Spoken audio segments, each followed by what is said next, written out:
ಶಾರದಾ ಶಾರದಾಂ ಭೋಜವದನಾ ವದನಾಂಬುಜೇ ಸರ್ವದಾ ಸರ್ವದಾಸ್ಮಾಕಂ ಸನ್ನಿಧಿಂ ಸನ್ನಿಧಿಂ ಕ್ರಿಯಾತ್. ಸಮಸ್ತ ವೀಕ್ಷಕರಿಗೂ ಮೇ ತಿಂಗಳ ಧನಸ್ಸು ರಾಶಿಯ ಮಾಸ ಭವಿಷ್ಯದ ಕಾರ್ಯಕ್ರಮಕ್ಕೆ ಸುಸ್ವಾಗತ. ನಾವು ಮೊದಲಿಗೆ ಈ ಮಾಸದಲ್ಲಿ ನಡೆಯುವಂತಹ ಗ್ರಹಗಳ ಬದಲಾವಣೆಗಳ ಬಗ್ಗೆ ತಿಳಿದುಕೊಳ್ಳೋಣ. ಈ ತಿಂಗಳ 6ನೇ ತಾರೀಕಿನಂದು ಬುಧ ಗ್ರಹ ಮೇಷರಾಶಿಗೆ, 23ನೇ ತಾರೀಕಿನಂದು ವೃಷಭ ರಾಶಿಗೆ ಪ್ರವೇಶವನ್ನು ಮಾಡ್ತಾ ಇರುವಂಥದ್ದು.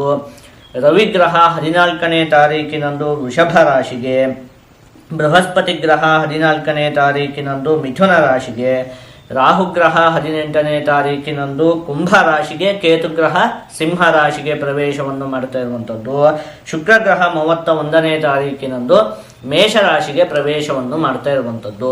ಇದಿಷ್ಟು ಕೂಡ ಈ ಮಾಸದಲ್ಲಿ ನಡೆಯುವಂತಹ ಪ್ರಮುಖವಾದ ಗ್ರಹಗಳ ಬದಲಾವಣೆ.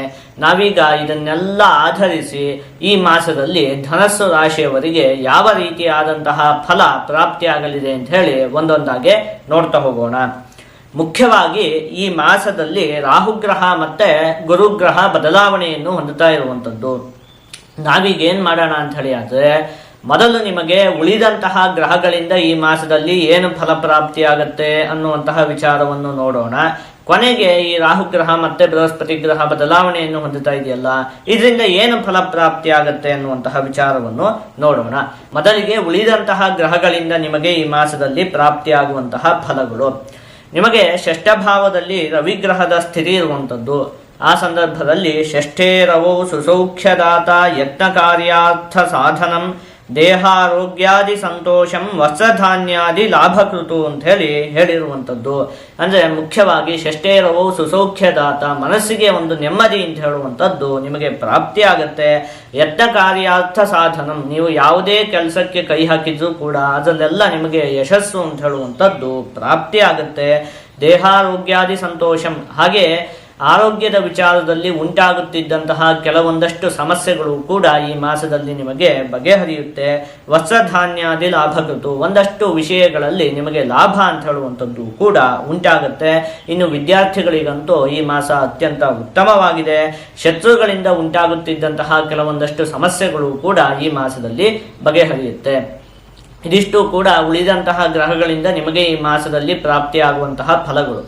ಈಗ ನಾವು ಈ ಹಿಂದೆಯೇ ಯೋಚನೆ ಮಾಡಿದಂತೆ ಈ ಬೃಹಸ್ಪತಿ ಗ್ರಹ ಮತ್ತೆ ರಾಹು ಗ್ರಹದಿಂದ ನಿಮಗೆ ಯಾವ ರೀತಿಯಾದಂತಹ ಫಲ ಪ್ರಾಪ್ತಿಯಾಗಲಿದೆ ಅಂತ ಹೇಳಿ ನೋಡ್ತಾ ಹೋಗೋಣ. ಅದರಲ್ಲಿ ಮುಖ್ಯವಾಗಿ ನಿಮಗೆ ಈ ಗುರುಗ್ರಹ ಇಲ್ಲಿಯವರೆಗೆ ಅಂದ್ರೆ ಈ ಹಿಂದೆ 1 ವರ್ಷದಿಂದ ಷಷ್ಠ ಭಾವದಲ್ಲಿ ಸ್ಥಿತವಾಗಿತ್ತು. ಈಗ ಅದು ಸಪ್ತಮ ಭಾವಕ್ಕೆ ಪ್ರವೇಶವನ್ನು ಮಾಡ್ತಾ ಇರುವಂಥದ್ದು. ಹಾಗಾಗಿ ನಾವು ಈ ವಿಷಯವನ್ನು 2 ವಿಭಾಗ ಮಾಡಿಕೊಳ್ಳೋಣ. ಮೊದಲನೇದೇನು ಅಂತ ಹೇಳಿ ಆದರೆ, ಈ ಹಿಂದೆ 1 ವರ್ಷದಲ್ಲಿ ಗುರುಗ್ರಹದಿಂದ ಏನು ಫಲಪ್ರಾಪ್ತಿಯಾಯಿತು ಅಂತ ಹೇಳುವಂಥ ವಿಚಾರವನ್ನು ಮೊದಲು ನೋಡೋಣ. ಅದಾದ್ಮೇಲೆ ಈಗ ಅದು ಸಪ್ತಮ ಭಾವಕ್ಕೆ ಪ್ರವೇಶವನ್ನು ಮಾಡ್ತಾ ಇದೆಯಲ್ಲ, ಇನ್ನು ಮುಂದೆ ಬೃಹಸ್ಪತಿ ಗ್ರಹದಿಂದ ನಿಮಗೆ ಯಾವ ರೀತಿಯಾದಂತಹ ಫಲಪ್ರಾಪ್ತಿ ಆಗುತ್ತೆ ಅನ್ನುವಂತಹ ವಿಚಾರವನ್ನು ಅದಾದ್ಮೇಲೆ ನೋಡೋಣ. ಮೊದಲಿಗೆ ಈ ಹಿಂದೆ 1 ವರ್ಷ ಷಷ್ಠ ಭಾವದಲ್ಲಿತ್ತಲ್ಲ, ಏನೇನಾಯಿತು ಅಂತ ಹೇಳುವಂಥ ವಿಚಾರ. ದಾರಪುತ್ರ ವಿರೋಧಶ್ಚ ಸ್ವಜನೇ ಕಲಹಸ್ತಥ ಚೋರಾಗ್ನಿ ನೃಪಭೀತಿಶ್ಚ ಷಷ್ಠಮಸ್ಥೆ ಭವೇತ್ ಗುರವು ಅಂತ ಹೇಳಿರುವಂಥದ್ದು. ಮುಖ್ಯವಾಗಿ ಹೆಂಡತಿ ಮತ್ತೆ ಮಕ್ಕಳೊಂದಿಗೆ ಒಂದಷ್ಟು ವಿವಾದಗಳು ಉಂಟಾಯಿತು, ಅವರ ಜೊತೆಗೆ ಒಂದಷ್ಟು ಗಲಾಟೆಗಳೆಲ್ಲ ಉಂಟಾಯಿತು. ಸ್ವಜನೇ ಕಲಹಸ್ತಥ, ಹಾಗೆ ತಮ್ಮ ಜನಗಳು, ತಮ್ಮ ಸುತ್ತಮುತ್ತ ಇರುವಂತಹ ಜನಗಳು, ತಮ್ಮ ಬಂಧುಗಳಾಗಿರಬಹುದು, ಸ್ನೇಹಿತರಾಗಿರಬಹುದು, ಇವರುಗಳ ಜೊತೆಯೂ ಕೂಡ ಒಂದಷ್ಟು ವೈಮನಸ್ಯ ಅಂತ ಹೇಳುವಂಥದ್ದು ಉಂಟಾಯಿತು. ಚೋರಾಗ್ನಿ ನೃಪಭೀತಿಶ್ಚ, ಮುಖ್ಯವಾಗಿ ಒಂದಷ್ಟು ಅಮೂಲ್ಯವಾದ ವಸ್ತುಗಳು ಕಳೆದು ಹೋಯಿತು.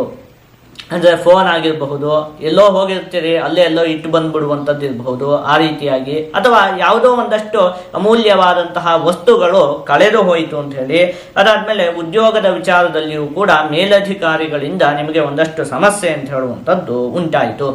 ಇದಿಷ್ಟು ಕೂಡ ಗುರುಗ್ರಹ ಷಷ್ಠಭಾವದಲ್ಲಿ ಸ್ಥಿತವಾಗಿತ್ತಲ್ಲ, ಹಾಗಾಗಿ ಹೋದ ವರ್ಷ ಅಂದರೆ ಇಲ್ಲಿಂದ ಹಿಡಿದು ಈ ಹಿಂದೆ 1 ವರ್ಷಗಳ ಕಾಲ ನಿಮಗೆ ಪ್ರಾಪ್ತಿಯಾಗಿರುವಂತಹ ಫಲಗಳು ಇದೆಲ್ಲ ಆಗಿರುವಂಥದ್ದು. ಈಗ ಅದು ಸಪ್ತಮ ಭಾವಕ್ಕೆ ಪ್ರವೇಶವನ್ನು ಮಾಡ್ತಾ ಇದೆಯಲ್ಲ, ಇನ್ನು ಮುಂದೆ 1 ವರ್ಷಗಳ ಕಾಲ ಅದರಿಂದ ಏನೇನು ಫಲಪ್ರಾಪ್ತಿಯಾಗತ್ತೆ ಅನ್ನುವಂತಹ ವಿಚಾರವನ್ನು ನೋಡೋಣ. ರಾಜದರ್ಶನಂ ಆರೋಗ್ಯಂ ಗಾಂಭೀರ್ಯಂ ಗಾತ್ರಪೋಷಣಂ ಅಭೀಷ್ಟ ಕಾರ್ಯ ಸಿದ್ಧಿಶ್ಚ ಸಪ್ತಮಸ್ಥೆ ಗುರೌ ಭವೇತ್ ಅಂತ ಹೇಳಿರುವಂಥದ್ದು. ಮುಖ್ಯವಾಗಿ ಈ ವರ್ಷದಲ್ಲಿ ನಿಮಗೆ ಒಂದಷ್ಟು ಗಣ್ಯ ವ್ಯಕ್ತಿಗಳ ಪರಿಚಯ ಅಂತ ಹೇಳುವಂಥದ್ದು ಉಂಟಾಗುತ್ತೆ. ಸಮಾಜದಲ್ಲಿ ತುಂಬ ಹೆಸರನ್ನು ಮಾಡಿರುವಂತಹ ವ್ಯಕ್ತಿಗಳು, ಒಟ್ಟಿನಲ್ಲಿ ದೊಡ್ಡ ಸ್ಥಾನದಲ್ಲಿ ಇರುವಂತಹ ಒಂದಷ್ಟು ವ್ಯಕ್ತಿಗಳ ಪರಿಚಯ ಅಂತ ಹೇಳುವಂಥದ್ದು ನಿಮಗೆ ಈ ವರ್ಷದಲ್ಲಿ ಉಂಟಾಗುತ್ತೆ. ಮತ್ತು ಅವರಿಂದ ನಿಮಗೆ ಒಂದಷ್ಟು ಲಾಭ ಅಂತ ಹೇಳುವಂಥದ್ದು ಕೂಡ ಉಂಟಾಗುತ್ತೆ. ಆರೋಗ್ಯಕ್ಕೆ ಸಂಬಂಧಪಟ್ಟಿರುವಂತಹ ವಿಚಾರಕ್ಕೂ ಕೂಡ ಈ ವರ್ಷ ನಿಮಗೆ ಉತ್ತಮವಾಗಿದೆ. ನಿಮಗೆ ಈ ಹಿಂದಿನಿಂದ ಬಾಧಿಸುತ್ತಿದ್ದಂತಹ ಕೆಲವೊಂದಷ್ಟು ಅನಾರೋಗ್ಯದ ಸಮಸ್ಯೆಗಳು ಈ ವರ್ಷದಲ್ಲಿ ಮುಕ್ತಾಯವಾಗುತ್ತೆ.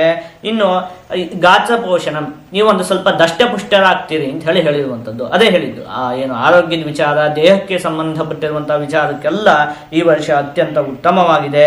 ಅಭೀಷ್ಟ ಕಾರ್ಯ ಸಿದ್ಧಿಶ್ಚ, ನೀವೇನನ್ನ ಬಯಸ್ತಿರೋ ಅದೆಲ್ಲ ನಿಮಗೆ ಪ್ರಾಪ್ತಿ ಅಂತ ಹೇಳುವಂಥದ್ದು ಆಗುತ್ತೆ. ನೀವು ಯಾವ ಕೆಲಸಕ್ಕೆ ಕೈ ಹಾಕಿದ್ರು ಕೂಡ ಅದರಲ್ಲೆಲ್ಲ ನಿಮಗೆ ಯಶಸ್ಸು ಅಂತ ಹೇಳುವಂಥದ್ದು ಪ್ರಾಪ್ತಿ ಆಗುತ್ತೆ. ಮತ್ತೆ ಮುಖ್ಯವಾಗಿ ಬೃಹಸ್ಪತಿ ಗ್ರಹ ಸಪ್ತಮ ಭಾವದಲ್ಲಿ ಸ್ಥಿತವಾಗಿರೋದ್ರಿಂದಾಗಿ ಈ ವರ್ಷ ವಿಶೇಷವಾಗಿ ವಿವಾಹಾಪೇಕ್ಷೆಗಳಿಗೆ ಅತ್ಯಂತ ಉತ್ತಮವಾಗಿದೆ.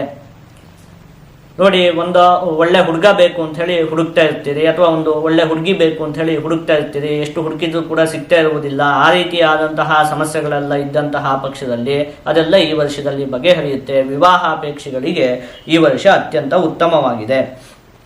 ಇದಿಷ್ಟು ಕೂಡ ಬೃಹಸ್ಪತಿ ಗ್ರಹದಿಂದ ನಿಮಗೆ ಪ್ರಾಪ್ತಿಯಾಗುವಂತಹ ಫಲಗಳು. ಈಗ ಇನ್ನೊಂದು ವಿಚಾರ ನೋಡಿದ್ವಲ್ಲ, ರಾಹುಗ್ರಹ ಕೂಡ ಈ ಮಾಸದಲ್ಲಿ ಬದಲಾವಣೆಯನ್ನು ಹೊಂದುತ್ತಾ ಇದೆ. ಅದರಿಂದ ಏನೇನು ಫಲ ಪ್ರಾಪ್ತಿ ಆಗುತ್ತೆ ಅದನ್ನು ಕೂಡ ನೋಡೋಣ. ಆ ರಾಹುಗ್ರಹ ಇಲ್ಲಿಯವರೆಗೆ ಈ ಹಿಂದೆ 1.5 ವರ್ಷದಿಂದ ಹಿಡಿದು ನಿಮಗೆ ಚತುರ್ಥ ಭಾವದಲ್ಲಿ ಸ್ಥಿತವಾಗಿತ್ತು. ಈಗ ಅದು ತೃತೀಯ ಭಾವಕ್ಕೆ ಪ್ರವೇಶವನ್ನು ಮಾಡ್ತಾ ಇರುವಂಥದ್ದು. ಹಾಗಾಗಿ ಈ ವಿಷಯವನ್ನು ಕೂಡ ನಾವು 2 ವಿಭಾಗವನ್ನು ಮಾಡಿಕೊಂಡು ನೋಡೋಣ. ಈ ಹಿಂದೆ ರಾಹುವಿನಿಂದ ಏನೇನು ಫಲಪ್ರಾಪ್ತಿ ಆಯಿತು ಅಂತ, ಅದಾದಮೇಲೆ ಇನ್ನು ಮುಂದೆ ಏನೇನು ಫಲಪ್ರಾಪ್ತಿ ಆಗುತ್ತೆ ಅನ್ನುವ ರೀತಿಯಲ್ಲಿ. ಮೊದಲಿಗೆ ಈ ಹಿಂದೆ 1.5 ವರ್ಷದಲ್ಲಿ ರಾಹುಗ್ರಹದಿಂದ ಏನೇನಾಯಿತು, ಹೃದಿಜ್ವಾಲಯ ಶೀತಲಂ ಕಿಂ ಬಹಿಸ್ಯಾತ್ ಅಂತ ಹೇಳಿರುವಂಥದ್ದು. ಏನೋ ಒಂದು ರೀತಿ ಮನಸ್ಸಿನಲ್ಲಿ ದುಃಖ, ಹೇಳ್ಕೊಳಕ್ಕಾಗೋದಿಲ್ಲ, ಏನೋ ಒಂದಷ್ಟು ದುಃಖಗಳು ಮನಸ್ಸಿನಲ್ಲಿ. ಅದರಿಂದಾಗಿ ಏನಾಗ್ತಿತ್ತು, ಹೊರಗಡೆಯೂ ಕೂಡ ಒಂದಷ್ಟು ಗಲಾಟೆಗಳು. ಮನಸ್ಸಲ್ಲಿ ಏನೋ ಒಂದು ದುಃಖ ಇರುತ್ತಾ, ಯಾರೋ ಬಂದು ಮಾತಾಡಿಸಿದಂತಹ ಸಂದರ್ಭದಲ್ಲಿ ಒಟ್ಟು ನೀವು ಅದನ್ನ ಏನೋ ಒಂದು ಕೂಗಿ ಬಿಡುವಂಥದ್ದು, ಅಂದರೆ ಮನಸ್ಸಲ್ಲಿ ಒಂದು ಚಿಂತೆ ಇರುತ್ತಲ್ಲ, ಅದರಿಂದಾಗಿ ಹೊರಗಡೆನೂ ಕೂಡ ನಿಮಗೆ ಸರಿಯಾಗಿ ವ್ಯವಹಾರ ಅಂತ ಹೇಳುವಂಥದ್ದು ಮಾಡುವುದಕ್ಕೆ ಆಗ್ತಾ ಇರಲಿಲ್ಲ.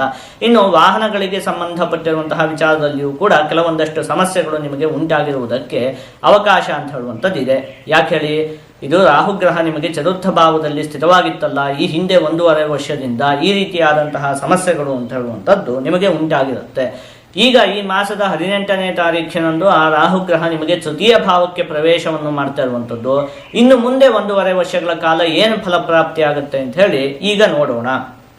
ನನಾಗೋಥ ಸಿಂಹೋ ಭುಜಾ ವಿಕ್ರಮೇಣ ಪ್ರಯಾತೀಹ ಸಿಂಹಿ ಸುತೇ ತತ್ ಸಮತ್ವಂ ತೃತೀಯೇ ಜಗತ್ ಸೋದರತ್ವಂ ಸಮೇತಿ ಪ್ರಯಾತೋಪಿ ಭಾಗ್ಯಂ ಕುತೋ ಯತ್ನ ಹೇತು ಅಂತ ಹೇಳಿರುವಂಥದ್ದು. ಅಂದರೆ ಪರಾಕ್ರಮದ ಅಭಿವೃದ್ಧಿ ಉಂಟಾಗುತ್ತೆ. ತೃತೀಯ ಸ್ಥಾನ ಅಂತ ಹೇಳಿ ಆದರೆ ಅದು ಪರಾಕ್ರಮದ ಸ್ಥಾನ. ನಿಮಗೆ ಧೈರ್ಯದ ಅಭಿವೃದ್ಧಿ ಅನ್ನುವಂಥದ್ದು ಉಂಟಾಗುತ್ತೆ. ನೀವು ಯಾವ ವಿಷಯಕ್ಕೂ ಕೂಡ ಹೆದರುವಂಥದ್ದೇ ಇಲ್ಲ. ಇಷ್ಟು ದಿವಸ ಏನು ಹೇಳಿ ಒಂದು ಸ್ವಲ್ಪ ಸಮಸ್ಯೆಗಳು ಉಂಟಾಗ್ತಿತ್ತು, ನನ್ನ ಕೈಯಿಂದ ಕೆಲವೊಂದು ಕೆಲಸಗಳು ನನ್ನ ಕೈಯಿಂದ ಮಾಡೋಕ್ಕಾಗತ್ತೋ ಇಲ್ವೋ ಅಂತೆಲ್ಲ ನಿಮಗೆ ಅನುಮಾನ ಉಂಟಾಗ್ತಿತ್ತು. ಇನ್ಮೇಲೆ ಆ ರೀತಿ ಆಗುವುದಿಲ್ಲ. ನಿಮ್ಮ ಒಳಗಡೆ ಒಂದು ಆತ್ಮವಿಶ್ವಾಸ, ಧೈರ್ಯ ಅಂತ ಹೇಳುವಂಥದ್ದು ಅಭಿವೃದ್ಧಿಯನ್ನು ಹೊಂದುತ್ತೆ. ಯಾವ ವಿಚಾರಕ್ಕೂ ಕೂಡ ನೀವು ಹೆದರುವಂತಹ ಅವಶ್ಯಕತೆ ಇರೋದಿಲ್ಲ. ಅದಾದಮೇಲೆ ಪ್ರಯಾತೋಪಿ ಭಾಗ್ಯಂ ಕುತೋ ಯತ್ನ ಹೇತು. ನಾ ಇದನ್ನು ವರ್ಷ ಭವಿಷ್ಯ ಹೇಳುವಂತಹ ಸಂದರ್ಭದಲ್ಲೂ ಕೂಡ ಹೇಳಿದ್ದೆ, ನೀವು ಮುಟ್ಟಿದ್ದೆಲ್ಲ ಚಿನ್ನ ಅಂತ. ಒಂದು ಸ್ವಲ್ಪ ಪ್ರಯತ್ನ ಮಾಡಿದ್ರು ಕೂಡ ಸಾಕು, ಎಲ್ಲ ವಿಚಾರದಲ್ಲೂ ಕೂಡ ನಿಮಗೆ ಯಶಸ್ಸು ಅಂತ ಹೇಳುವಂಥದ್ದು ಪ್ರಾಪ್ತಿ ಆಗುತ್ತೆ. ಅಲ್ಲಿಗೆ ನೋಡಿ, ಇದನ್ನೆಲ್ಲ ಒಟ್ಟುಗೂಡಿಸಿ ನೋಡಿದಂತಹ ಸಂದರ್ಭದಲ್ಲಿ ಶನಿಗ್ರಹ ಒಂದು ಚತುರ್ಥ ಭಾವದಲ್ಲಿ ಸ್ಥಿತವಾಗಿದೆ. ಚತುರ್ಥ ಶನಿ ಅಂತ ಹೇಳುವಂಥದ್ದು ಆರಂಭ ಆಗಿದೆ, ಅದು ಹೌದು.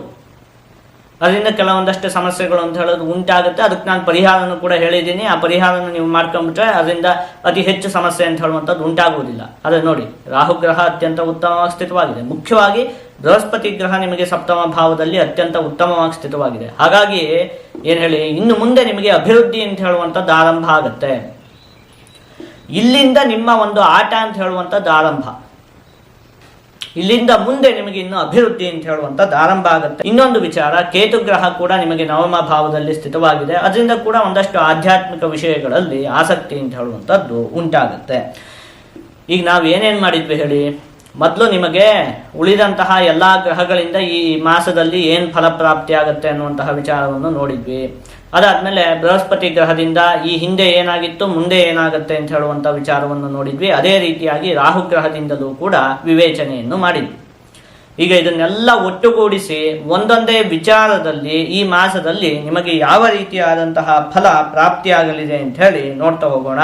ಮೊದಲನೇದಾಗಿ ಆರೋಗ್ಯಕ್ಕೆ ಸಂಬಂಧಪಟ್ಟಿರುವಂತಹ ವಿಚಾರಕ್ಕೆ ಈ ಮಾಸ ಉತ್ತಮವಾಗಿದೆ. ಇನ್ನು ಕುಟುಂಬ, ವಿದ್ಯೆ, ಹಣಕಾಸು, ಉದ್ಯೋಗ ಎಲ್ಲ ವಿಚಾರಕ್ಕೂ ಕೂಡ ಈ ಒಂದು ಮಾಸ ಅತ್ಯಂತ ಉತ್ತಮವಾಗಿದೆ. ಆದಷ್ಟು ನೀವು ಈ ಮಾಸದಲ್ಲಿ ಆಂಜನೇಯ ಸ್ವಾಮಿಯ ಆರಾಧನೆಯನ್ನು ಮಾಡಬೇಕು. ನೀವು ಹೀಗೆ ಮಾಡುವುದರಿಂದ ನಿಮಗೆ ಯಾವುದೇ ಅಶುಭ ಫಲ ಅಂತ ಹೇಳುವಂಥದ್ದು ಪ್ರಾಪ್ತಿಯಾಗುವುದಿಲ್ಲ. ಜೊತೆಗೆ ಎಲ್ಲ ಶುಭ ಫಲಗಳು ಕೂಡ ಸಂಪೂರ್ಣವಾಗಿ ಪ್ರಾಪ್ತಿಯಾಗುತ್ತೆ.